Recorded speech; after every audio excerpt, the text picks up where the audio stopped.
Hola. Bueno, estamos. Dale, gracias. Ok, chicos, empezamos con el brainstorming. Antes quiero darle la bienvenida a Guille, que es nuestro nuevo redactor junior. Un aplauso para él, por favor.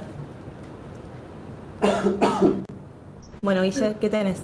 Nada, estuve como buscando en internet y resulta Ajá. como que los índices de pobreza en Capital Federal subieron como muchísimo. ¿Y para vos cuál sería el título de esa noticia? Según los informes oficiales. Claro, sí, obvio. Ok. Estamos buscando informar. Capital Federal, 2 puntos. Se duplicó el índice de indigencia. Como muy para abajo, ¿no? No sé, digo la noticia así. Ok. Como que vos pensás que esto Sí, es bueno, para es como gente que lo está, o sea, que lo consume en el colectivo. En realidad como que le chupa un huevo lo que vos decís. En realidad es ¿entendés? como una nota como más social. Sí, ¿no? ok, pero digo, esta gente indigente de la que vos hablás, ¿qué es lo que le estaría faltando? Alcohol, armas, droga, un CD del averizo. No, sí, comida, más ¿Y de bien. cuánta gente estamos hablando? ¿Son 20? ¿Son 30? 200.000 personas. Ok, ya lo tengo. Pasiones argentinas. La decencia de los que buscan entre la basura.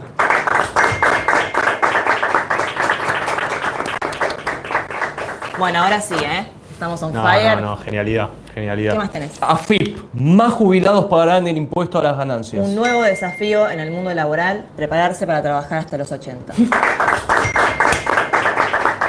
pero no entiendo a qué edad se empezarían a Y preparar. al 79, o sea, ¿qué edad tiene Mirta Legrand? 21 años. Ah, está chapija. También tengo la lista de todas las marcas de ropa que se están yendo del país. Minimalismo extremo. Qué genio. Los que se despojan de todo lo material. Pero ¿quién dice que eso es necesariamente algo ¿Cómo que bueno? dice? La china que te enseña a doblar las camisas en Netflix. ¿Qué? No sé, digo, te salvo contra los chinos. La estás rompiendo, Lu. ¿Esto es Me real? gusta el enfoque humano de eso. ¿Ustedes son reales? Yo conozco un pobre y la va a sentir. ¿Qué verga? Ferias americanas, pero más cool. Lo bueno, si viejo, 2 veces bueno. Sí, creo que ese fue el alegato de defensa de Juan D'Artés. Vamos con un ping-pong mejor.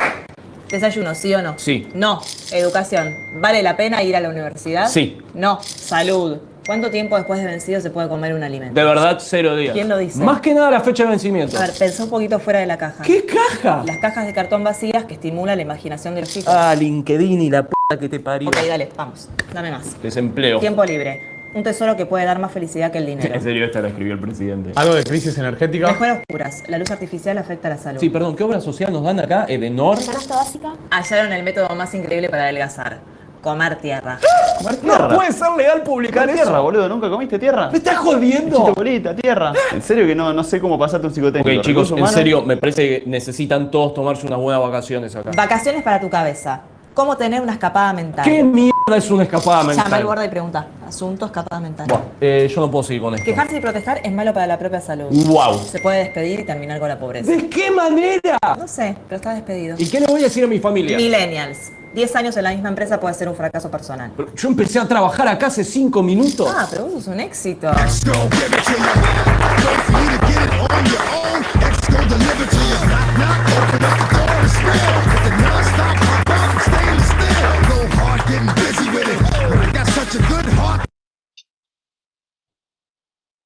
¿Y qué les pareció? Muy bueno. Lo sigo en Instagram al loco y ya lo había visto, no. Quedas pasma con el sube. Bien. Alexis, ¿cómo estás?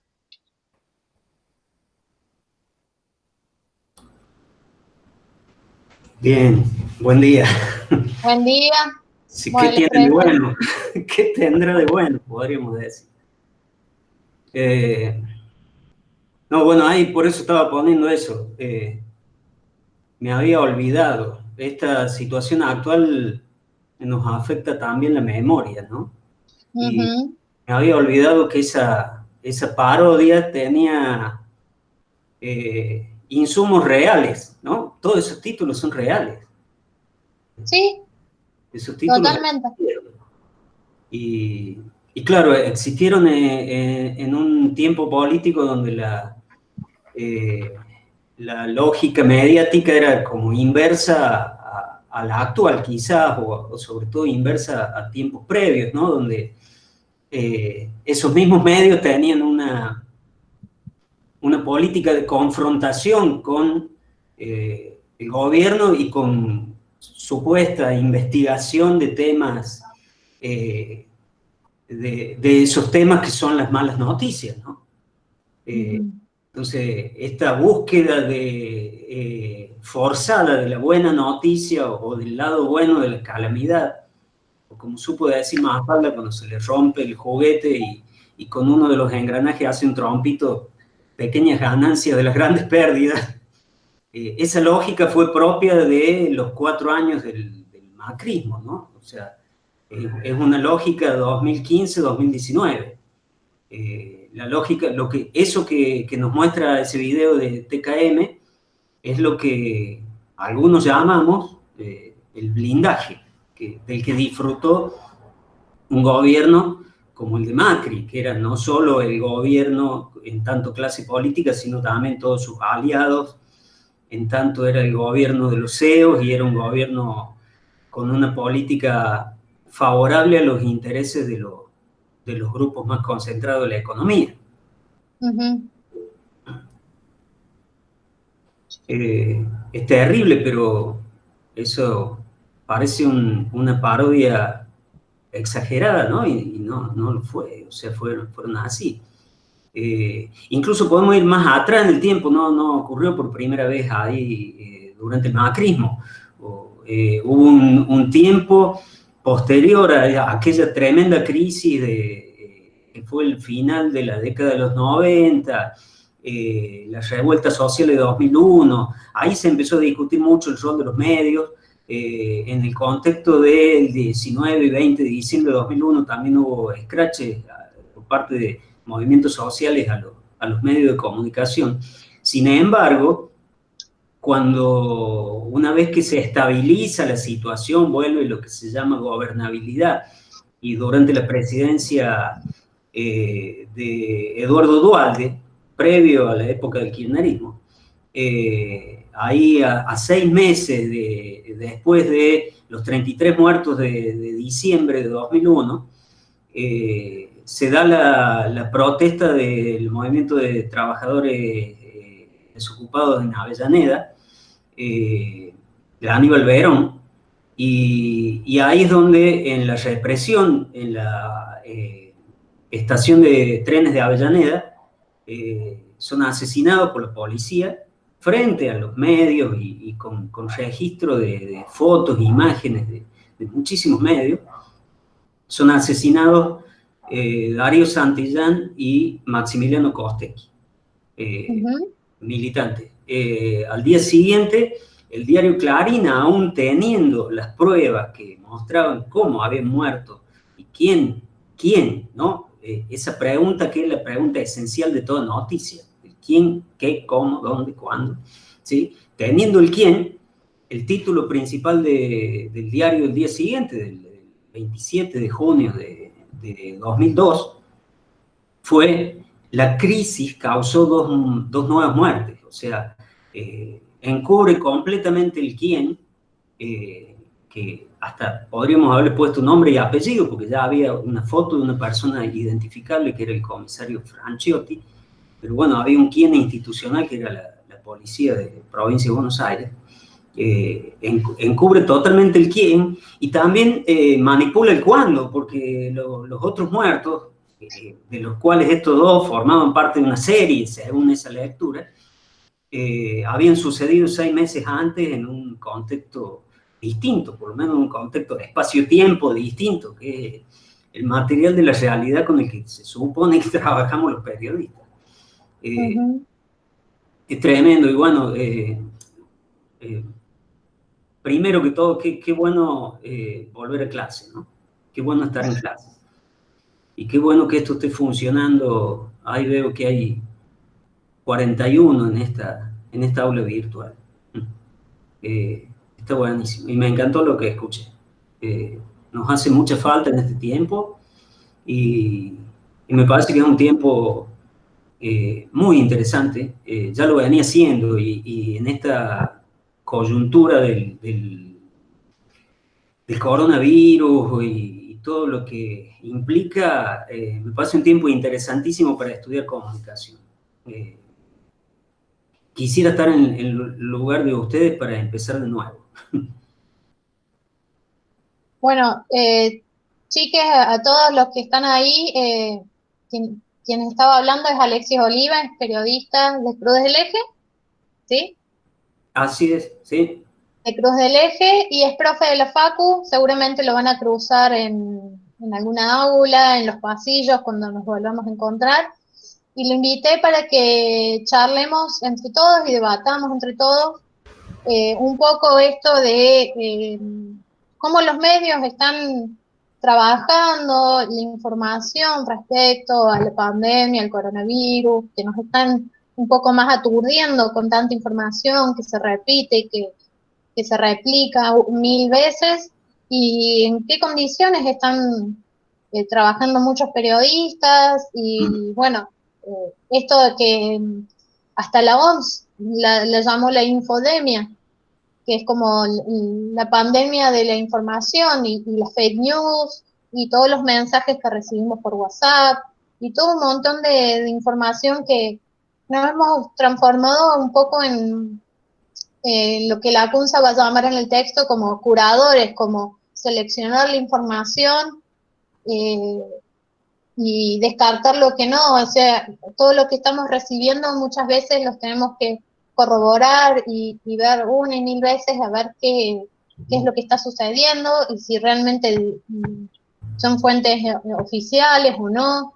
Entonces, bueno, estamos en ese contexto y lo invité para que charlemos entre todos. Los que quieran habilitarse el micrófono pueden hablar, pueden preguntarle, y bueno, yo más o menos te conté a vos de qué íbamos a hablar la clase de hoy, y si querés, si preparaste algo o no sé, contanos más o menos cuál es tu análisis en este contexto que estamos viviendo. Sí, de todas maneras yo preferiría ir lo más rápido posible al intercambio. Perfecto, buenísimo. Pero algunas cosas se desprenden de ese panorama general. Es decir, hay una situación crítica donde hay ciertas prácticas de distorsión informativa, hay una necesidad de que los medios cumplan con su rol social, o que los periodistas, que son seres humanos insertos en esos medios, cumplamos con nuestro rol social, justamente por la necesidad de información útil que hay en este momento, más que no, en momentos de normalidad, si es que la normalidad existe. O sea, la situación que vos describiste antes es la situación estructural de los medios de comunicación. En ese panorama hay cuestiones que están funcionando terriblemente mal. Hay injusticias, hay concentración y abuso de poder, un montón de situaciones que no deberíamos normalizar. Entonces, también está bueno lo que se dice por ahí de pensar esta crisis como una oportunidad para después, cuando pase la parte meramente sanitaria de esta crisis, bueno, afrontemos las otras crisis que hacen que el mundo sea un lugar injusto, ¿no? Entonces, en ese sentido, bueno, hay un montón de cosas que se están estudiando, cómo se espectaculariza la cobertura de los medios con esa lógica del espectáculo y el entretenimiento, en este caso, digamos, las muertes por el COVID, esas imágenes que hemos visto de fosas comunes, todas estas cuestiones, el pensar la crisis solamente desde la realidad o la situación o la mentalidad de las clases medias o las clases altas. Entonces el volver de tu casa ignora la realidad de muchas mujeres que están encerradas con sus victimarios, porque son víctimas de violencia de género desde antes que empiece la cuarentena. La cuestión también de esto de que el copamiento del tema COVID-19, cuarentena y todo lo demás por parte de los medios, como monopoliza la agenda de los medios, y entonces hay un montón de otras cuestiones graves, importantes, necesarias de difundir, que están quedando afuera, están quedando olvidadas. Y entonces por eso está bueno estos ejemplos que vos traías, sin ir más lejos, este video último porque nos hace no perder la memoria de corto plazo de dónde venimos. Exacto. Y de todas las cuestiones pendientes que va a tener este país una vez que pase el problema coronavirus. Sí, yo comparto esta teoría de autores como Sousa, como Ignacio Ramonet, como en este momento, bueno, pensando en Disney, ¿no? Ariel Dorfman y Armand Matelar como críticos de la sociedad de consumo y de la tremenda influencia de los medios de comunicación. O sea, yo adhiero a esa perspectiva y adhiero a esa perspectiva, entre otras cosas, porque más allá de la historia laboral, personal que uno tiene, soy un egresado de esta misma facu, de cuando era escuelita. Bien. Y, por ejemplo, ¿has visto que los medios se han transformado, más allá del rol de informar, como en controladores, en un rol incluso como de policías, de quién cumple la cuarentena y quién no? O sea, y castigar, y incluso castigar al enfermo, castigar al que contrae el coronavirus, al transformarlo en un chivo expiatorio, ¿no? Sí, justamente, bueno, ese es uno de los aspectos, ¿no? Además de estas otras tendencias que decía, eso es otra de la exacerbación de cierta mirada policíaca de vigilancia y de control social por parte de los medios, que en este caso avanza sobre el derecho a la intimidad, avanza, incluso genera situaciones de violencia, ¿no? Porque en muchos casos estos mensajes que salen de medios de prensa con mucha llegada, mucha masividad, mucho impacto, y son disparadores del linchamiento, del escrache, no el escrache en el sentido que decía recién con un contenido popular, sino este escrache reaccionario y violento contra las víctimas prácticamente, o en el caso, ¿no?, de esto que estamos viendo de actitudes agresivas, la estigmatización de personas que son trabajadores del sistema de salud, que son justamente los que nos están cuidando y todo esto que ocurre. Bueno, algunos de los... Sí. Algunos de los chicos... leyendo algunas cosas que había mencionado una compañera nuestra, que es María Soledad Segura, en un artículo que publicó en la Facultad de Ciencias Médicas. Fíjate, voy a decir recién, es la Organización Mundial de la Salud de la que hablo de infodemia, ¿no? Quiere decir que esta cuestión informativa tiene mucho que ver con la salud, tiene consecuencias sobre la salud, ¿no? Y acá en un artículo de Soledad decía, el título es "Con alerta pero sin pánico, el rol de los medios durante la pandemia". Y entre algunas cosas, bueno, que venimos hablando, se refería a esto, ¿no? Se registran violaciones a los derechos personales, a la privacidad, la intimidad, la dignidad y la imagen, la protección de los datos personales de las y los pacientes y de las personas que circulan y viajan, y se supone que habrían violado la cuarentena. O sea, se pasa por encima, ya no cuestiones que uno las piense desde una perspectiva de derechos humanos, aunque lo pensáramos desde una lógica liberal del derecho. Es decir, bueno, el derecho a la intimidad, a la privacidad de los datos, la duda respecto a si uno cometió un delito o no. Eso que es algo liberal, o sea, ni siquiera hace falta tener una perspectiva crítica para darnos cuenta de que algo en los medios, muchas cosas en los medios están funcionando mal. Eso es deliberado, eso no es por error, en muchos casos. Tiene un fin, un objetivo, digamos. Tiene un objetivo que es la defensa detrás de una supuesta línea editorial hay defensa de intereses. Esto que vos planteabas al principio, ¿no? Cuando, no sé si antes o después de esa metáfora del árbol. Bien. Algunos de los chicos dejaron sus preguntas por Instagram, por el perfil de Instagram que tenemos en la comisión. Sí. Yo les dejé para que, si alguno quería hacerte alguna pregunta.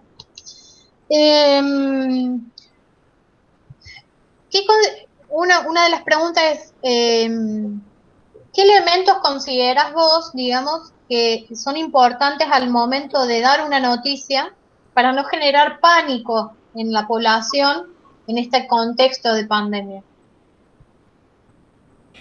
Me parece que una actitud previa a considerar eso es pensarlo en uno de nuestros roles más humildes como comunicadores sociales, que somos los periodistas, que es el de servicio, el de pensar la información como un servicio. No en esas otras visiones más glamorosas que tienen que ver con la conquista de la primicia o la investigación, como se la piensa a veces como una cosa detectivesca y demás, sino pensarnos realmente como, y particularmente en un momento de crisis como este, como mediadores de información que tiene valor de utilidad desde el punto de vista social. Entonces, ver en cada tema o caso que nos llegue o situación que nos llegue, el aspecto que puede tener que ver con la prevención, o sea, esto que dice ese título, ¿no?, de la nota, es decir, con alerta pero sin pánico, me parece una buena consigna, pero al mismo tiempo tratar de ver en eso mismo la solución, la búsqueda de los datos que puedan orientar a una solución racional, que me parece que en eso pasa el rol principal que tenemos en este tiempo, ¿no? Uh-huh. Bien. Bueno, a lo mejor puede sonar un poco ingenua la pregunta, pero está bueno hacernos este tipo de preguntas como para reflexionar. Dice, ¿hasta qué punto hay que creer lo que dicen los medios, ¿no? Uh-huh. O sea, ¿qué parámetros tenemos que tener como consumidores de medios que nos podés decir para tomar esa información que nos transmiten los medios y comprobar, por decirlo de alguna forma, su veracidad? Me parece que en nuestro tiempo digo en sentido más amplio, no pensando solamente en esta coyuntura, me parece que hay algo que podemos tener a favor, que es ir tejiendo de alguna manera redes a través de las redes sociales o de redes de participación material concreta, en los cuales circule información buena, información chequeada, o la posibilidad de chequear lo que nos va llegando a través de los grandes medios. Me parece que uno en sus distintas redes sociales, a través de los contactos y demás, va armando un pequeño mundo conectado con el mundo más amplio que te permite resguardarte. Esto lo dice, en otras palabras más académicas, más teóricas, Manuel Castells en Comunicación y Poder, ¿no? Así como también hay redes de poder, hay acuerdos sin pensar necesariamente en una conspiración, pero sí hay acuerdos y lazos y vínculos y sobre todo acuerdos desde el punto de vista de los intereses empresarios, arriba a nivel de poder. Pasa que también a nivel de la sociedad existe eso. Entonces, una información que nos llega puede ser chequeada en función de ese microclima, ese pequeño mundo, pequeño digo comparado con el otro, pero estamos mucho más conectados entre nosotros de lo que podemos pensar, y eso nos permite, como ciudadanos, digo antes que como periodistas también y más, hacer un chequeo, poder corroborar la veracidad de lo que nos llega, ¿no? Lo ideal, y ahora sí pensándonos como periodistas desde nuestro campo profesional, desde nuestro trabajo, es ir a las fuentes directas, ¿no? Las fuentes directas no son los medios son una fuente importante que tenemos que tener en cuenta para saber qué se publica, cómo, dónde, pero no son las fuentes directas. Las fuentes directas son las instituciones y en última instancia las personas a las que les sucede tal o cual cosa o protagonizan tal o cual acontecimiento que es de interés público. Eso, si podemos hacerlo, bueno, eso es lo ideal. Y ahora también las redes sociales nos permiten un acceso directo a las personas. Ahí, no solamente los personajes públicos, sino las personas comunes tienen una cuenta de Facebook, pueden ser encontradas a través de buscar su número telefónico, como se hacía antes, en directorios digitales o en la guía de teléfono de papel, si hace falta. La gente la podés encontrar más fácil ahora que en época de que una generación atrás. Claro. Hay uno de los textos que leen los chicos en esta unidad es el libro de Sebastián Lacunza que dice Pensar el periodismo. Y él plantea que hay como una disyuntiva o un conflicto en cuanto a Internet, el rol de Internet ahora. Plantea, digamos, las transformaciones que produjo Internet en los medios tradicionales y en el rol del periodista, y Internet como democratizador de voces. Desde tu realidad como periodista, como ciudadano, ¿vos considerás que Internet ha democratizado y cómo ha afectado en el rol de los periodistas? Hay mayor trabajo, nos expone a una labor, digamos, una flexibilización aún mayor. Más o menos, ¿qué pensás respecto a esto, el rol de Internet? Quisiera pensar no en la foto, no en un diagnóstico de corte, digamos, de decir, bueno, hoy, desde la irrupción de Internet, la labor periodística ha mejorado o ha empeorado en términos de calidad. Si tengo que hacer ese análisis de corte, o sea, analizar esa foto, mi análisis es bastante negativo, es bastante oscuro. Aclaro que vengo de una generación educada en su adolescencia con el punk, el dark y todas esas cosas, ¿no? Y encima soy tanguero. Pero me parece que Internet lo que ha hecho es alejarnos de la calle, ¿no? Nos ha dado un pretexto. Enumero primero lo negativo para después tratar de ver, sí, ya en términos de película, un proceso dinámico, y ahí sí tratar de ser más esperanzado, más positivo. Pero me parece que hoy se puede hacer periodismo sin salir a la calle.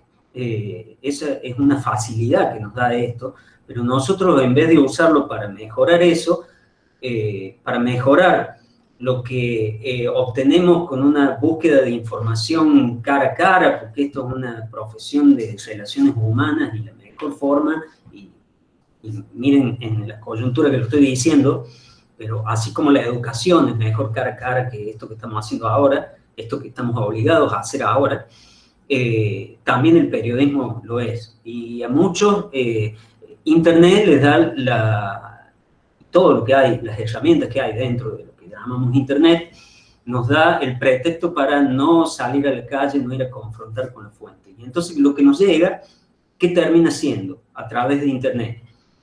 Y son fuentes o secundarias. Leemos en otros medios y vamos refritando en el mejor de los casos, o a veces directamente se copia y se pega, o en el mejor de los casos son fuentes directas pero institucionales, son las fuentes de instituciones. E instituciones, estamos hablando por lo general de gobiernos, empresas, factores de algún poder.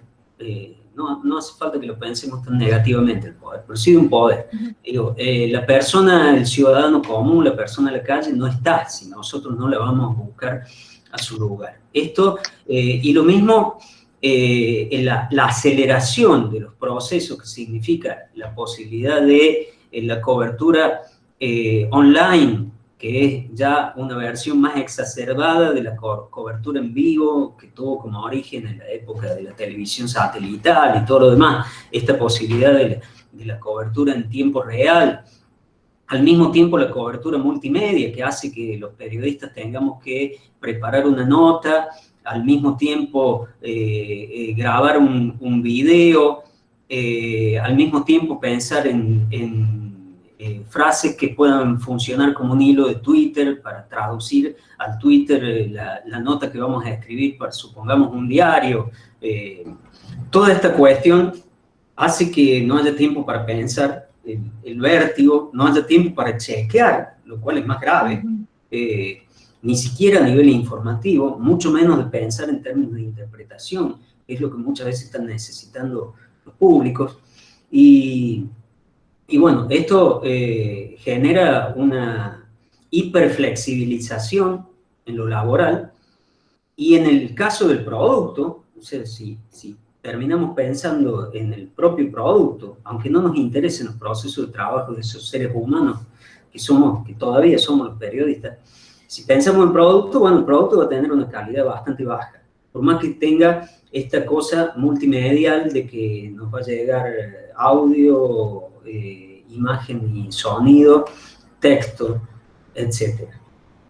Entonces, si pienso en términos de foto, me parece que lo que se ha instalado, y se ha instalado por ese sistema, el uso de Internet, mal uso en este caso, por parte de los trabajadores y trabajadoras de prensa, los periodistas, que existen en esta foto que estamos analizando, se ha instalado por parte de esos conglomerados de poder mediático que describió hace un rato Micaela.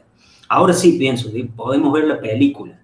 Si vemos la película, me parece que todas esas herramientas son tremendamente útiles, las herramientas tecnológicas, pero para fortalecer un ejercicio del periodismo que abreve en su rol social histórico, en el hecho de darle voz a quienes no la tienen, una investigación periodística rigurosa, que tenga esto de salir a la calle en un punto de origen, y que en todo caso aproveche toda esta cuestión para todas las herramientas tecnológicas para fortalecer el rigor, la creatividad, y también en última instancia también la llegada a los públicos, ¿no? Me parece que hay tan poco periodismo de calidad, tan poco periodismo que se haya tomado un tiempo pensar, a pensar la búsqueda de la información y después pensar la forma de comunicarla, de escribirla, de filmarla si hiciéramos un documental, que bueno, cuando eso aparece, el público lo valora. No podemos pensar que no podemos adherir alegremente a esto que se dice ya nadie lee, ¿no? Se dice como una verdad totalmente contrastada, y no, sí, se lee mucho menos que antes, pero ¿por qué? Porque hay una inducción por parte del sistema de medios a esta aceleración, este bombardeo, la sobreinformación y todo lo demás, y al mismo tiempo, bueno, la propia situación de la gente sobreempleada en muchos casos, que no tenés tiempo, el bombardeo de las redes, etcétera, etcétera. Me parece que también esta historia del coronavirus, la cuarentena y demás, tiene que hacernos pensar que tenemos que parar un poco el acelere en que vivimos, ¿no? Eso en todo sentido, como seres humanos, ¿no? Y como periodistas también. ¿Alguno le quiere hacer alguna pregunta? Los seres humanos y los periodistas también. Y los periodistas también. ¿Alguno que está ahí presente? ¿Se le ocurre alguna pregunta? Vamos, vamos. No se me duerman. Estoy viendo el chat. Me dicen todo que sí. No sé si me dicen a mí o No, qué. porque yo les pregunté si estaban vivos o dormidos, no sé. Viste que después aparecen en los videos que se duermen en las cámaras. Esto Bueno. es un escrache. Me escracha mal. Bueno, y Me te hago asusté, la pensé que me estaban dando la razón. Ah, Eso sí que sería grave. ¿alguno tiene algo para discutirle o quiere algo, opina distinto? Porque siempre Una está. pregunta, o Ahí sea, está. lo que, ¿cómo es? Alexis, ¿no? Sí, así es, Sí. nombre, disculpe. Es como lo que está diciendo usted que... Presentate primero. ¿Cómo? Ah, perdón, yo soy Presentate. Nicolás Aires. Nicos Aires. Bueno, yo lo que quería preguntar es como que usted está diciendo que el periodismo actual es como muy superficial, como que no se enfoca en profundizar la información, en ir a la calle, en ir a preguntar a las personas que son los personajes de lo que está sucediendo.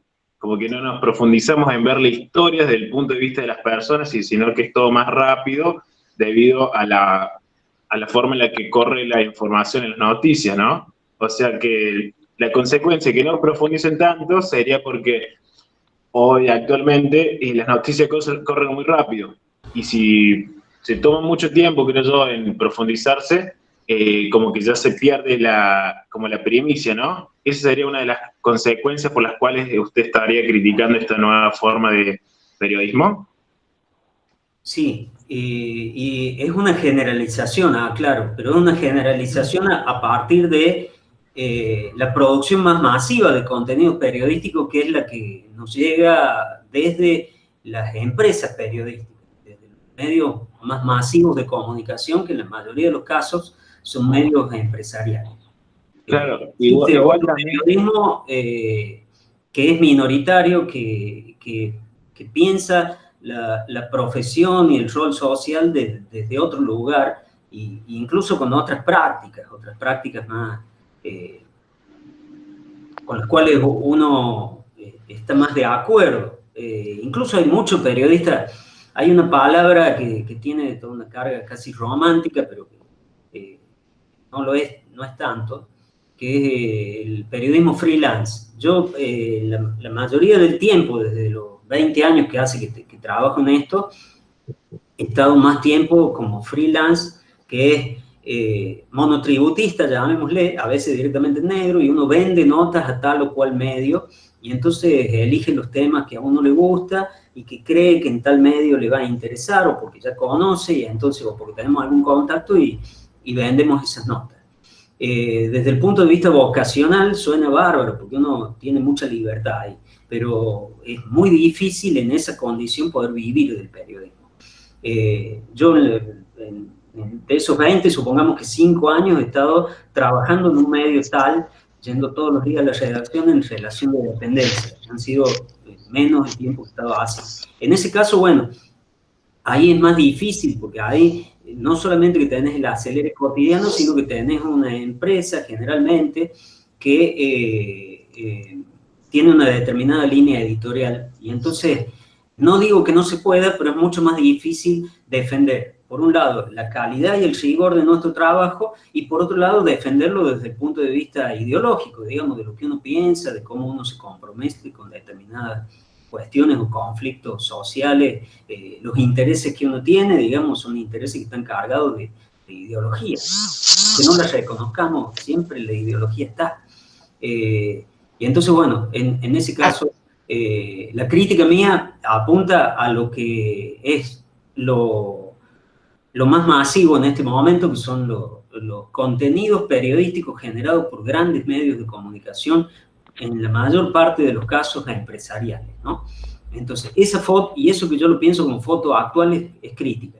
Me parece que, volviendo a esta otra intención más esperanzadora, me obliga a pensar en una película, y en esa película ver que hay una crisis de credibilidad de esos medios, hay una búsqueda por parte de ciertos sectores de lo que llamamos el público, genéricamente, de otro tipo de contenidos. Hay, por suerte, en los últimos años, en Argentina y en América Latina, empezamos a discutir a los medios como un actor político más, y no desde ese mito de que los medios eran un espejo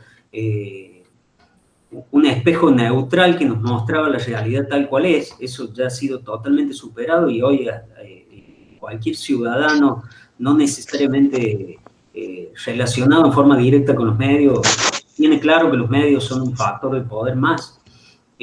Puede adherir o no a lo que los medios le planteen, pero tiene claro que son un actor político. Y entonces hay, y también me parece que ha crecido mucho, otras formas de producir otras experiencias desde las cuales se producen contenidos periodísticos como cooperativas. También se ha desarrollado el sector empresarial, pero pyme, pequeña y mediana empresa periodística. Ahí también en ese sector hay que pensarlo como aliado. Y formas de periodismo que, claro, ahora le agregamos a veces, ¿no?, a la palabra periodismo. Podríamos preguntarnos esto: ¿por qué en los últimos años a la palabra periodismo se le han agregado tantos adjetivos o periodismo social, periodismo de investigación, hasta periodismo verdad, ¿sí? Periodismo chequeado, como si todas esas cosas no vinieran implícitas en la misma, o no debieran venir implícitas en la misma palabra periodismo, ¿no?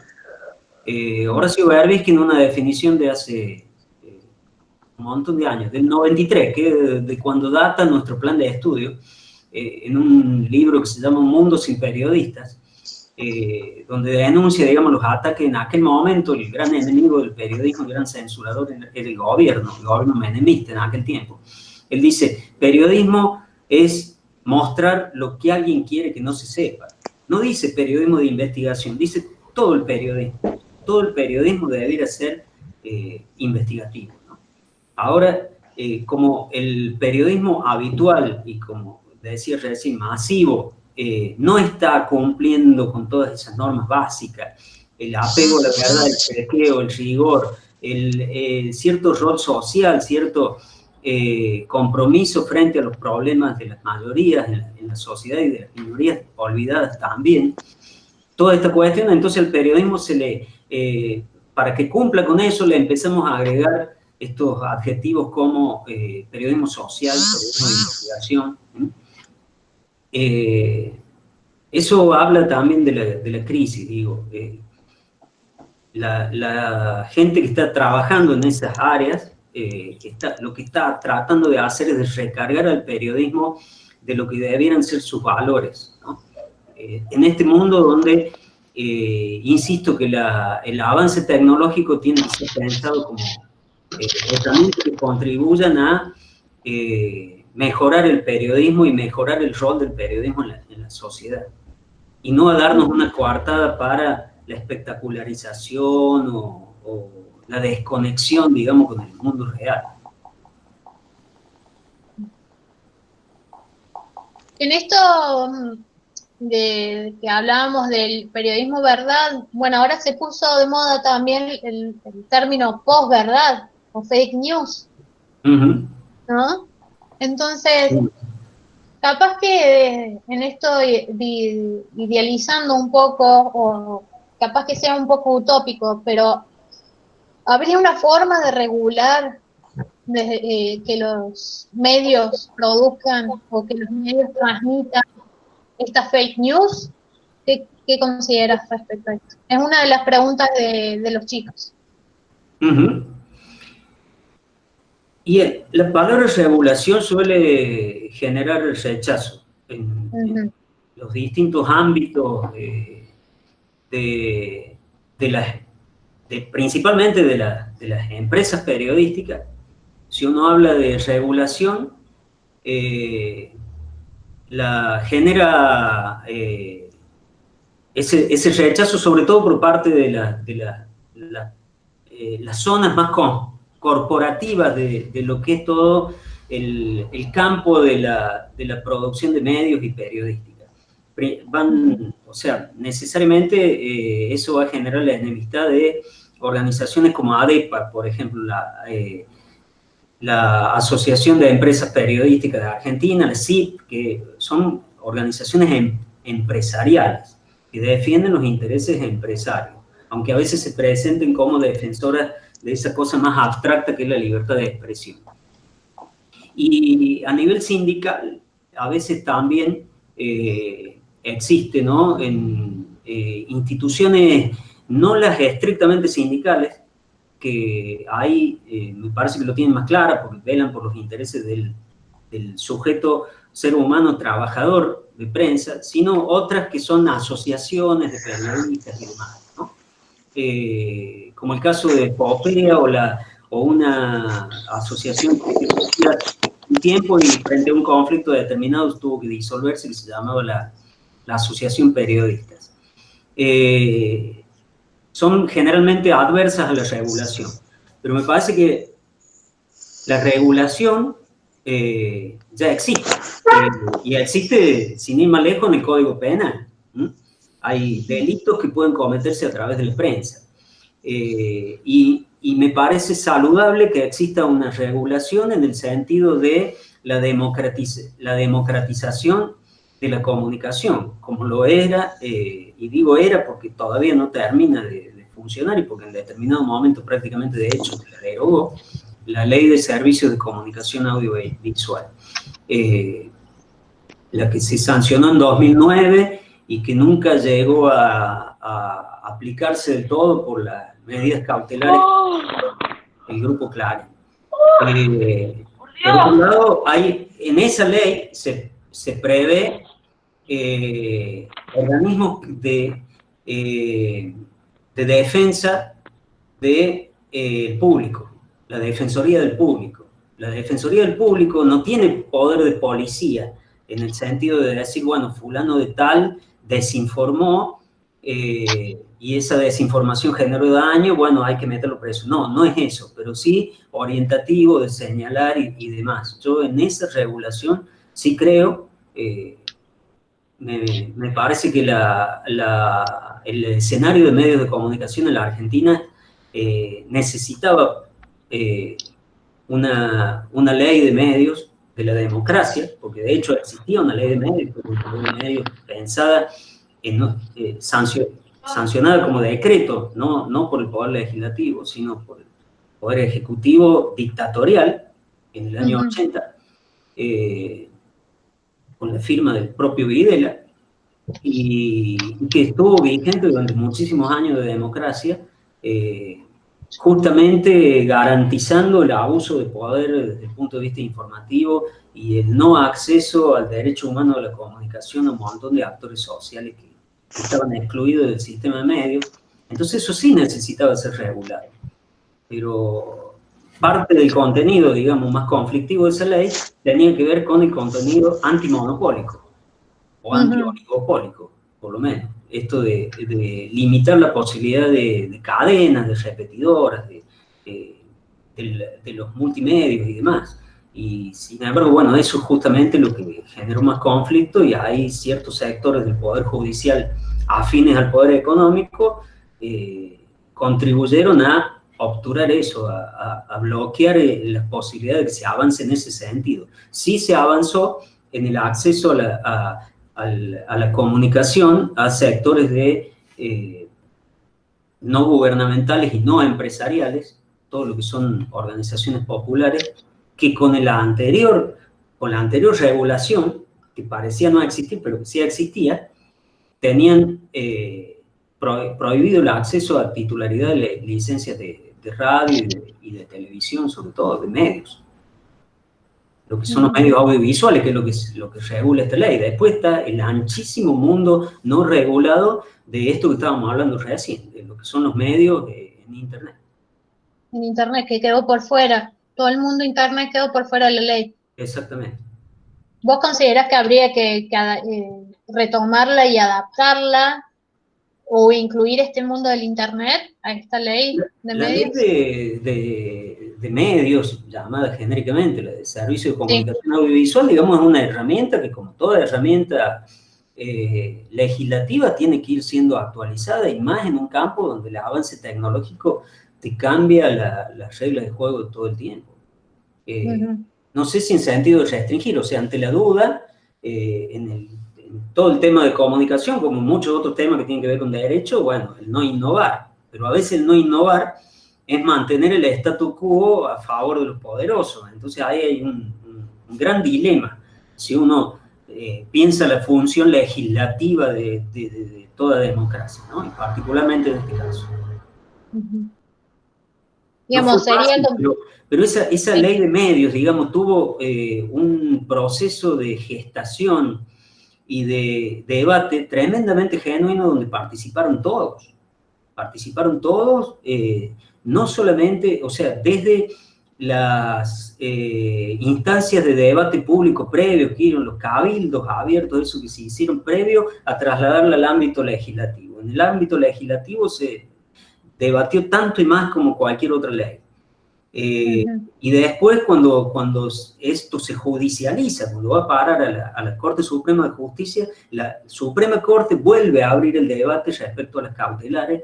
Entonces esto fue tremendamente debatido, no es una regulación como era antes, que era una regulación dictatorial, o como se la modificó en la época del menemismo por decreto, para mejorarla, no, para empeorarla, porque lo que se permitió ahí es que un mismo empresario que era dueño de un diario pudiera ser también titular de licencias de radiodifusión.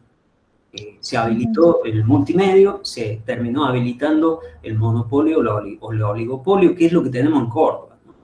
En Córdoba los principales medios de comunicación, ya de cualquier lenguaje o soporte tecnológico, pertenecen a un mismo grupo.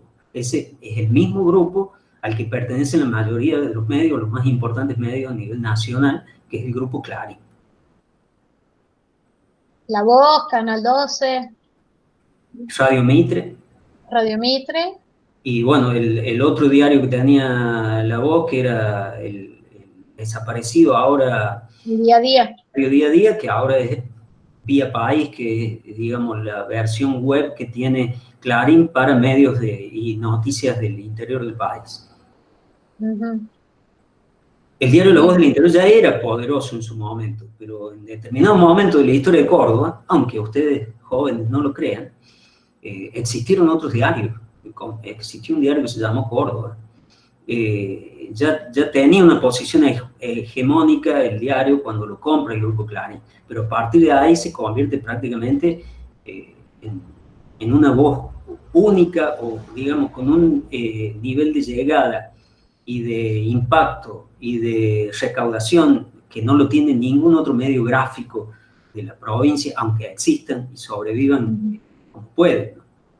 Claro.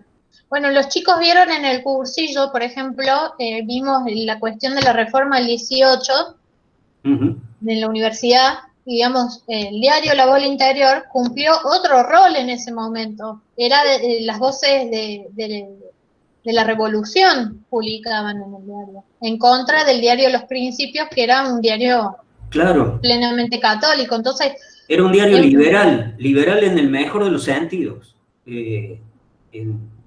Con las particularidades de la ideología liberal, pero genuinamente liberal, que realmente creía en la educación laica, por ejemplo, en ese tipo de cosas. Creía en el rol del Estado, ahora es otra cosa, ¿no? ¿Cómo va transformándose las empresas periodísticas a lo largo del tiempo? Sí. Bueno, ese contraste con el pasado de determinado medio de comunicación también lo vimos en el caso de San Francisco. Por ejemplo, hace un tiempo estuvimos con una productora cinematográfica que es el Calefón. Hicimos un proyecto que derivó en una serie audiovisual que se llama Gallos Rojos. Son todas historias, digamos, de la primera mitad del siglo XX en Córdoba, en toda la provincia, de conflictos laborales, casos de represión o asesinatos políticos, lucha de clases, todo eso. Por eso le pusimos ese título de Gallos Rojos. A mí me tocó hacer la investigación y ser co-guionista, y cuando veíamos, analizamos lo que se llamó el primer Tampierazo, que es un conflicto laboral en la fábrica de fideos Tampieri de San Francisco. Veíamos que el diario que todavía existe, que es La Voz de San Justo, en aquel momento tenía una posición totalmente comprometida, digamos, con los derechos de los trabajadores. Las trabajadoras, principalmente en este caso, que eran la mayoría mujeres y adolescentes casi, ¿no? Las obreras de la industria del fideo, las fideeras. El diario tenía una posición afín a la huelga incluso, ¿no? Después en la historia de San Francisco hay otro tampierazo, que es en los años 70. Bueno, en ese momento, el mismo diario, que es el diario La Voz de San Justo, tenía una posición totalmente afín a la solución represiva, o sea, la respuesta represiva contra el movimiento social y sindical que derivó en el segundo tampierazo, creo que fue en el año 73, ¿no? Estos cambios tienen que ver con cómo estas empresas, que en su momento eran empresas familiares, bueno, van cargándose de capital más concentrado, capital que no tienen ya ni siquiera esta conexión de vínculos reales y sociales con su comunidad, son de afuera. Y entonces, bueno, eso distorsiona totalmente una línea editorial que pretenda estar comprometida con su comunidad. En los medios regionales, nosotros estamos en un equipo de investigación que dirigen Tatiana Rodríguez Castaño, que es profe de ustedes, y Gustavo Urenda, analizando un género, que es el género crónica, donde aparecen más las historias de conflicto, las historias más humanas en los medios del interior de la provincia, y vemos esto, ¿no? Prácticamente la desaparición de ese género, y junto con ese género la desaparición del contacto de la noticia local, ¿no? De que dentro de los criterios de noticiabilidad está la cercanía geográfica, está eso que hace que tal hecho sea más importante porque está más cerca de mi comunidad. No, hay cada vez más noticias de afuera. Esa es otra de las grandes distorsiones que tenemos en este momento del COVID. O sea, las noticias que nos llegan son de los principales centros urbanos del mundo, acá en la Argentina, y dentro de lo que es el escenario nacional de los medios nos llega principalmente la información de Buenos Aires. Eso, como en muchos otros casos, por ejemplo, el tema de la seguridad o inseguridad, genera a veces situaciones de paranoia, de que uno tiene un miedo como ciudadano, porque está a través de los medios pensando, imaginándose la realidad de Ciudad de Buenos Aires, ¿sí? Y no, tu situación no es tal, como dijo una egresada de nuestra facu en el debate por la ley de medios, Cecilia Merchan, en aquel momento, dijo, se dan distorsiones como que una señora que vive en Tulumba está preocupada por el paro de subte en Buenos Aires, o una señora que vive en James Craig tiene miedo por la inseguridad en la provincia de Buenos Aires. Bueno, esas son las distorsiones que ocurren. Y esto, bueno, tiene que ver con esa tremenda concentración de los medios de comunicación. Así como uno ahora ve, este tiempo también, desde ámbitos académicos, podemos pensarlo como un laboratorio, ¿no? Un laboratorio jodido porque los conejillos de India somos nosotros mismos. Pero podemos ver ese lado interesante de la cuestión. Estamos en un gran laboratorio a nivel global. Bueno, podemos analizar una información errónea, una información malintencionada, una información apresurada, puede generar un daño concreto. Que vayan y le quemen la casa a un médico que dicen que está infectado con el COVID, o que se genere una estampida de miedo y digan, bueno, la cuarentena no sirve para nada, entonces salgamos toda la calle, o ya está todo bien, aún por la mala noticia o por la buena, ¿no? Ya está todo bien, podemos salir a la calle, esto no, ya pasó. Bueno, hay que ser sumamente cuidadosos. Ahora, esto también ocurre, estos casos, este daño concreto, que es lo interesante que tiene nuestra profesión. No somos periodistas para hacer literatura o cine o arte, somos periodistas porque queremos que algo pase con nuestro trabajo, que nuestro trabajo tenga un poder en el buen sentido. Bueno, también podemos y debemos pensarlo en el mal sentido. A veces nuestra información genera daño. A veces la información que circula por los medios de comunicación genera daño. Una información falsa, por ejemplo, hace un caso cercano acá en Unquillo, una joven que era acusada de haber dejado morir de frío a su bebé. y en realidad era su pareja el que se la había quitado y se la había llevado y la había obligado a parir en un descampado. La primera información que sale es errónea e induce la lectura de madre asesina. Con ese mote la tomó la justicia, la imputó y la metió a la cárcel. Y entró a la cárcel con el mote de madre asesina, siendo que ella no sabía lo que había pasado con su hijita. Eso generó en esa persona un tremendo daño. Esto también lo podemos pensar en gran escala, ¿no? Informaciones económicas respecto a, se viene una estampida del dólar. ¿Qué genera eso? Un pánico, especulación en unos, pánico en otros, estampida de precios, bueno, todo lo que nos ha pasado, ¿no? Así es. Bueno, ¿alguno tiene alguna pregunta para cerrar ya el debate?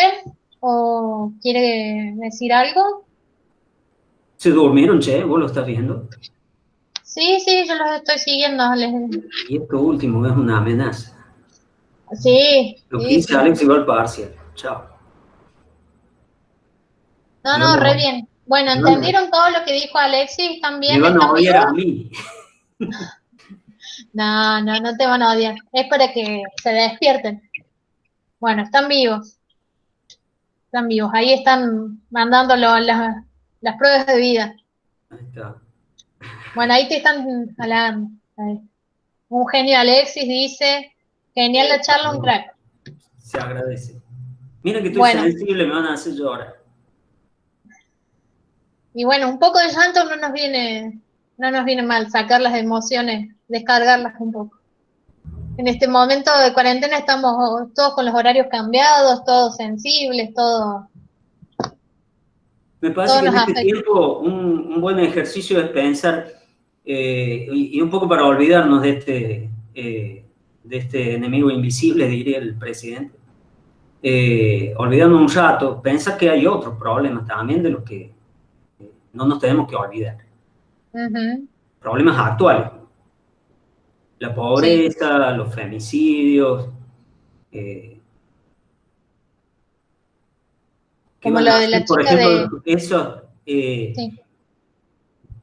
iría alrededor de, bueno, jóvenes, supongamos que sean la mitad, 15.000 jóvenes y otros tantos adultos mayores que se han quedado sin planes de trabajo, estos planes del gobierno provincial, ¿no? El PPP, el PIB. Justo en el contexto de crisis. Eso pasó casi inadvertido. Pero costo político con esa decisión, porque los medios están pendientes de lo intrínseco de la crisis más a nivel sanitario, ¿no? Pero bueno, eso funcionó como pretexto para, con el argumento de la caída de la recaudación y demás, dar de baja esos planes que si uno lo compara, ¿no? Ahí empezamos a ver esto de qué información tomamos para construir un producto periodístico, una representación periodística de la realidad. Yo puedo, ante esa decisión, ir al argumento oficial con que se le justifica que es la caída de la recaudación. Ahora, también puedo comparar lo que el gasto de todos estos planes significa para el gobierno, comparado con lo que es el presupuesto ya aprobado, que incluso, debiendo ser más alto en materia de desarrollo social, es lo suficientemente amplio como para bancarse el pago a todas estas personas que por otra parte no tienen la obligación de trabajar estrictamente, porque es una contraprestación que es en parte una tarea y en parte capacitación profesional. Todo eso, como estamos demostrando los docentes, podría hacerse a distancia, ¿no? Lo que hace un PPP, lo que hace un PIB, etc. ¿Sí? Lo que iban a hacer en el otro plan nuevo, a ver si me acuerdo cómo se llama. ¿Y pila?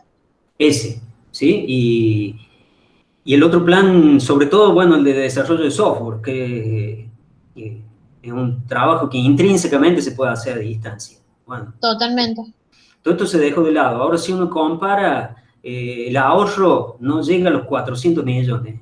Yo hice un cálculo, da 360 millones al mes, siendo que el presupuesto en materia de políticas sociales de la provincia es de 23.000 millones por mes, algo así. Por ahí lo tengo a mano, a ver. Tendría que buscar. A ver, mientras piensan otra pregunta, lo puedo buscar. Vamos a alguno que se anime. No tengo vergüenza.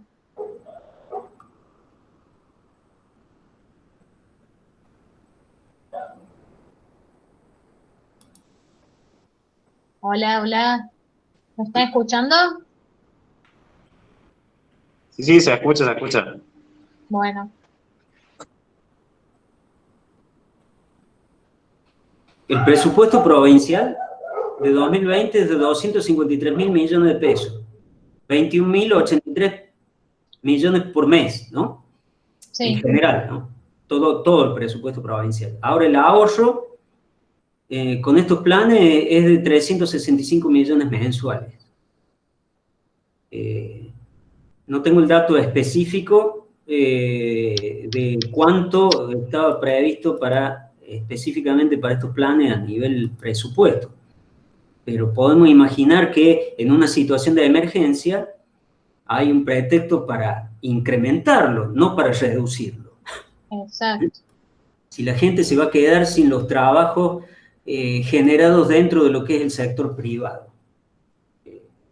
Entonces lo lógico es que ese ítem de desarrollo social en general, planes de empleo, planes de estimulación del empleo para jóvenes o para viejos, o para mujeres en situación de violencia, ese es el otro.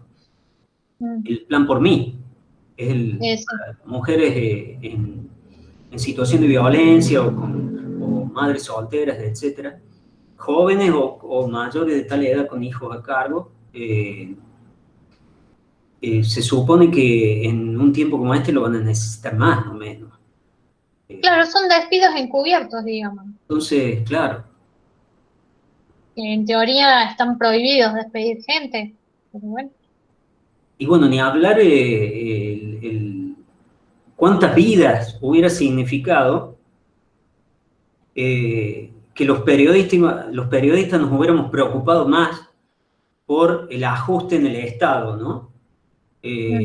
Tanto a nivel nacional, lo que significaba la eliminación de un montón de áreas del Estado que intervenían en la economía, el cambio de un Ministerio de Salud por una Secretaría de Salud, con todo el ajuste que eso traía detrás, que no era una cosa solamente nominal y semiótica, sino que era económico también, recursos, menos recursos, que significaba eso, el dejar de ser ministerio. Y el ajuste acá en Córdoba a todo lo que es hospitales públicos, toda esa cuestión, digamos, que los periodistas nos hubiéramos comprometido más, ¿cuántas menos muertes habría ahora? Podríamos pensarlo así. Sí, totalmente. Es incómodo pensarlo así, pero es lo que corresponde, ¿no? Bueno, pero el rol del periodismo también es incomodar un poco, sacarnos del lugar de comodidad, de la zona de confort y hacernos pensar también. Les cuento un par de frustraciones en torno a esta coyuntura, a este tiempo. No sé si hay tiempo, pero bueno. Sí. También como una forma de transformarla o de salvarlas hacia adelante. Yo estoy en la Secretaría de Producción y Transmedia, la FACU, y en la materia que estoy es Redacción Periodística 2 de la orientación gráfica. Es de una materia de cuarto año, así que capaz que nos vemos con algunos ahí. Dentro de nada, de un pestañeo de la historia estudiantil. Así que aprovechenla, la historia estudiantil, porque pasa rápido. Desde esa Secretaría de Medios, con otros compañeros de comunicación, de extensión y demás, estábamos organizando la Semana de la Memoria, previo al 24 de marzo.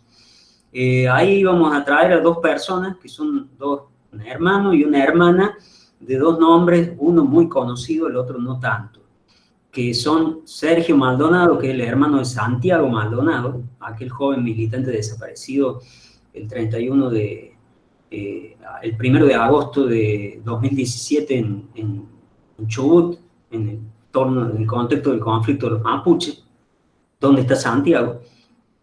Y Penélope Moro, que es periodista y es hermana de Sebastián Moro, que es el periodista mendocino que vivía en Bolivia y que murió en el contexto del golpe de Estado de Bolivia el 10 de diciembre del año pasado, de 2019, ¿no? Sebastián murió el 16 porque quedó en coma a partir de una situación que se está investigando hasta donde se puede, porque ahora en Bolivia hay un gobierno dictatorial, ¿no? O sea, triunfó el golpe de Estado. Íbamos a traerlos a ellos, bueno, porque son dos casos que tuvieron absolutamente atravesados, o sea, tienen que ver con los derechos humanos, tienen que ver con lo que significa el 24 de marzo, en términos de las herencias del terrorismo de Estado, pero por otro lado también totalmente atravesados por la cuestión del poder de los medios y del ejercicio del periodismo como el mejor periodismo que uno imagina, que es lo que hacía Sebastián Moro en Bolivia, ¿no? Sebastián Moro, cuando vivía en Mendoza, cubría principalmente los juicios al terrorismo de Estado y cuestiones que tenían que ver con violencia policial, violencia institucional. Cuando asume el gobierno macrista, él se queda sin trabajo en Radio Nacional, no consigue trabajo con una situación económica en general muy difícil, se traslada a vivir a Bolivia. Bolivia en ese momento era uno de los pocos lugares que estaba quedando en América Latina con gobiernos progresistas. Fíjense la paradoja. Y termina siendo víctima de las bandas que salieron a linchar a periodistas y a todo militante afín al gobierno de Evo Morales, y parece que el destino del SEBA fue así. Todas las evidencias, los indicios que hay, lo que se ha investigado hasta ahora, indican que lo de Sebastián fue un asesinato, no fue un accidente cerebrovascular que ocurrió porque sí, sino en el contexto de una golpiza. ¿A qué quería llegar? Bueno, en el caso de Sebastián, son los costos de un periodismo comprometido con su rol social. Él quiso ser parte de esa historia interesante que estaba existiendo y subsistiendo en Bolivia. Sabía que acá no podía hacer el periodismo que él quería hacer y se fue allá. Y en estos días, bueno, publicamos una nota en el portal de la Facu, en el portal de contenidos. Entren, por ahí circulamos mucho por las redes, es www.portalfcc.unc.edu.ar. O sea, todo lo que tiene que ver con la Facu es fcc.unc.edu.ar. Antes de eso es qué portal, ¿sí? Qué portal, punto, todo lo demás. Ahí hay una nota que se titula La paciente tosuda y femenina lucha por justicia por Sebastián Moro. ¿Qué es lo que pudimos hacer en lugar de para compensar el no haberla podido traer a la hermana, para que les cuente a ustedes, sobre todo quién fue Sebastián y demás? Y en el caso de Santiago Maldonado, la presencia de Sergio tenía que ver con cómo intervinieron y cómo distorsionaron toda la posibilidad de justicia. Ni hablemos de una aparición con vida, el rol de los medios masivos de comunicación en ese contexto. Y acá, pensando en esta invitación de Mica, me acordé de este libro que leí en este tiempo, se llama Paz en Música. El caso Santiago Maldonado en la era de la posverdad, esto que decía Mica. Este libro es de Diego Rojas y Mariana Romano. Diego Rojas es periodista, Mariana Romano es una investigadora académica, es una entrecruce. Pareja que propone un cruce interesante, digamos, la visión de esto. Y les quería leer un párrafo, ¿no?, de cómo actuaron, la hipótesis de ellos, de cómo, qué rol tuvieron los medios en torno al caso de Santiago Maldonado, su búsqueda, después con la aparición, la cuestión de la responsabilidad en torno a su muerte y todo lo demás, ¿no? Dicen Romano y Rojas. A lo largo del caso Santiago Maldonado se asistió a un verdadero laboratorio de producción discursiva e informativa y a un bombardeo de información diseminado por los medios gráficos, radiales y audiovisuales, portales web y redes sociales, que sirvió para instalar una serie de hipótesis alternativas, noticias falsas y cuestiones secundarias e irrelevantes para el caso. Si el acompañamiento a los designios del poder era mayormente afirmativo,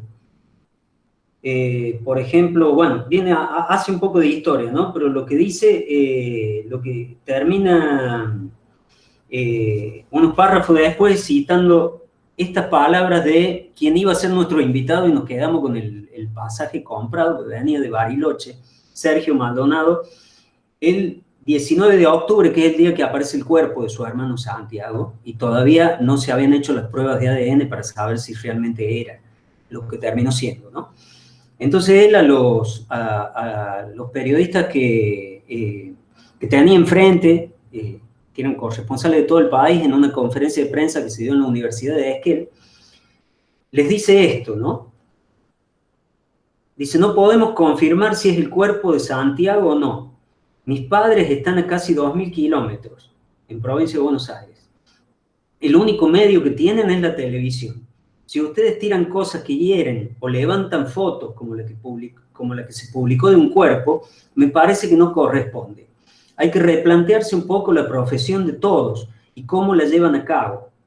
La ansiedad a veces juega en contra y es perjudicial para nosotros. Somos seres humanos. Como dice Andrea Antico, de su compañera que había hablado antes, fue muy duro estar 7 u 8 horas al lado de un cuerpo. Tuvimos que convivir con eso. A veces hay que ponerse un poquito más del lado humano. Miren lo que nos tienen que decir los periodistas. A veces hay que ponerse un poquito más del lado humano. Y si no tienen que poner, pasen música. No sé, otra cosa. Ese pasen música termina siendo el título de este libro, ¿no? Y bueno, y era una de las cosas que queríamos charlar con Sergio, y bueno, vamos a ver si lo podemos traer a él y a Penélope, la hermana de Sebastián. El caso del Seba está mucho más silenciado y más en este tiempo que el de Santiago. A ver si una vez que se levante la cuarentena y todo lo que estemos a salvo y reactivemos nuestras vidas, nuestras anormalidades más estables, porque mi vida, por ejemplo, no es normal, lo vamos a tratar de traer, y si no, vamos a hacer alguna actividad o cuando se cumpla el aniversario de la desaparición de Santiago, hacer otra nota como esta. Y bueno, la idea es que en estos espacios ustedes, los estudiantes, participen lo más posible, pues son espacios pensados para ustedes. Tanto un evento como una charla, como estos medios, como los que estamos tratando de coordinar desde esta secretaría que se creó en esta gestión, ¿no? De producción y transmedia. Así que bueno, cualquier iniciativa será bienvenida. Y esto lo digo con el total recaudo de que, y la recomendación de que pongan la mayor cantidad de energía en la regularización del estudio y las materias, ¿no? Estas cuestiones son como extra, tienen que ver con las prácticas preprofesionales, con la posibilidad de aprender haciendo, ¿no? Que queremos brindar desde la FACU. Que lo hacen los docentes también, no hace falta que exista una secretaría. Pero esta secretaría, bueno, la misión que tiene es fortalecer esa línea, digamos. Pero en este momento lo académico tiene que tener una centralidad en nuestras prioridades para que ustedes regularicen y puedan ir teniendo clases y certificando el trayecto, ¿no? Como en tiempos de supuesta normalidad. Bueno, quedan todas invitadas. Ya dijo Alexis, y que quiera participar, puede participar. Es un espacio abierto. ¿Qué portal? Todos podemos aportar desde nuestro lugar. Y bueno, Alexis, cerrando un poco la clase, te quería agradecer enormemente por tu tiempo, de parte mía, de toda la cátedra de Introducción a la Comunicación, el de profe Edu. Te dice capo total, capo máximo, te manda un mensaje y te agradece. De la Cruz. Bueno, lo sí. mismo digo. Y bueno, muchísimas gracias No, por tu gracias tiempo. Gracias a ustedes porque cuesta detenerse un poco a pensar más amplio en estos días, ¿no? Sí, y yo creo que, bueno, justo el tema de esta unidad nos permitía hacer esto, pensar y sentarnos un momento a reflexionar y Para mí fue un hermoso pretexto para releer y para leer cosas nuevas, para releer algunas y repensarlas en estos días y para dialogar, ¿no? Y para volver a clase también. y sí. Bueno, ahí Así las que chicas te gracias. están mandando, te están escribiendo, te están agradeciendo también por ahí por el chat. Así que bueno, vuelvo a repetir gracias y nosotros Claro, seguimos. eso. Lo que dice Sí. Rosario sobre el caso Maldonado fue impresionante la cantidad de cosas que se fueron inventando. De que estaba vivo, de que alguien lo vio, un camionero, de que apareció en un registro de Sí, una cámara de seguridad. Una locura. Y todo eso no hubo mea culpa después, ¿no? De los que tiraron esa carne podrida, como se dice más bien los que son del oficio. Los viejos periodistas dicen carne podrida. Bueno, eso. Gracias a ustedes. Un gustazo. bueno, A su nosotros vamos a seguir. disposición para lo que Sí. sea, tanto para la cátedra como para los y las estudiantes, lo que necesiten. Bueno, si querés pasar tus redes, tus contactos, por si te quieren escribir. Sí, ahí escribo. Bueno, yo tengo red, WhatsApp y Facebook. Todavía me encantaría tener un Instagram y estoy pensando en estos días, pero no quiero que la cabeza, quiero que se me queme de a poco. Me parece que el Twitter me haría mal a mí. Yo Twitter por eso no lo manejo. Ahí paso el mail y como en el Facebook me encuentran con mi nombre y apellido. Perfecto. Así te tienen de contacto y cualquier cosa te escriben. Cualquier cosa me pueden escribir ahí. También tengo el institucional de la Facu, que es igual.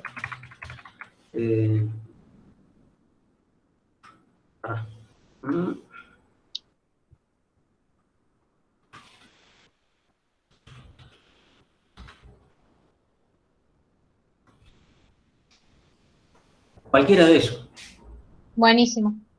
Bueno, muchísimas gracias, Alexis, y nosotros seguimos con algunas cuestiones técnicas porque la clase que viene tenemos el parcial, así que les tengo que explicar. Nada menos. Nada Bueno, menos. mucha suerte ahí, mucha suerte y aprovechen estos espacios, convoquen a sus compañeros, que no se queden afuera, que no se desalienten, y sobre todo que haya respuesta al tremendo esfuerzo que están haciendo nuestros docentes.